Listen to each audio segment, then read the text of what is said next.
চট্টগ্রাম বিভাগীয় প্রশাসন ও জেলা প্রশাসনের আয়োজনে পরিকল্পনা মন্ত্রণালয়ের মাননীয় উপদেষ্টা অধ্যাপক ডক্টর ওয়াহিদ উদ্দিন মাহমুদের সঙ্গে চট্টগ্রাম বিভাগের বিভিন্ন পর্যায়ে প্রশাসনিক দায়িত্বে নিয়োজিত কর্মকর্তা, উন্নয়ন প্রকল্পে বাস্তবায়নকারী সংস্থা ও প্রতিষ্ঠানের প্রতিনিধিদের নিয়ে এক গুরুত্বপূর্ণ মত বিনিময় সভা অনুষ্ঠিত হয়েছে। সভায় মাননীয় উপদেষ্টা ওয়াহিদ উদ্দিন মাহমুদ বলেন, উন্নয়ন প্রকল্প সুষ্ঠু পরিকল্পনা যথাসময়ে বাস্তবায়ন এবং ফলাফল নিরীক্ষা নিশ্চিত করার মধ্যে দিয়ে টেকসই উন্নয়ন সম্ভব। এই জন্য মন্ত্রণালয় এবং মাঠ পর্যায়ের প্রশাসনের মধ্যে সমন্বয় অত্যন্ত গুরুত্বপূর্ণ।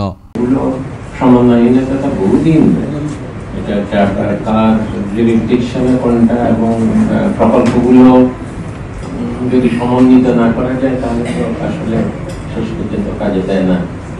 এর সাথে নিষ্কাশন কিভাবে হচ্ছে, নতুন হাল করলেন, আবার এগুলো যদি নিষ্কাশনের জায়গা হয়ে যায় তাহলে কোনো লাভ হলো না। এই জন্য অনেক বেশি কোঅর্ডিনেশন দরকার, যেগুলো একদম নিয়ম নীতি করে সবসময় করা যায় না। এটা অনেকটা নিজেদের মধ্যে সরকার যদি সমন্বিতভাবে কাজ করে, কেউ কারোর টাফ ব্যাটল বলে যে এটা আমার রাজত্ব, এটা আমার রাজত্ব, এটা করলে কোনো দেশে ভালো সুশাসন হয় না। বুঝতে হবে যে পুরাটাই হলো মানুষের জন্য এবং এটা জনকল্যাণের জন্য। কাজে কাজ আওতায় কোনটা, কাজ দায়িত্ব কোনটা। আমি তো শিক্ষক মানুষ, এই জন্য রিসার্চের কথা বেশি বলি। দুইটা জিনিস কর্মকর্তাদের জন্য, দুটো জিনিস আলাদা।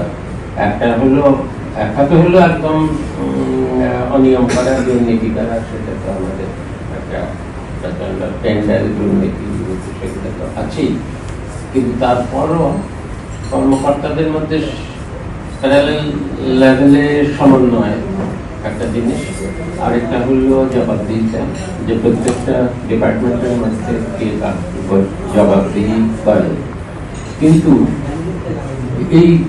এই জবাবদিহিতা, অ্যাকাউন্টেবিলিটি ইজ নট এনাফ।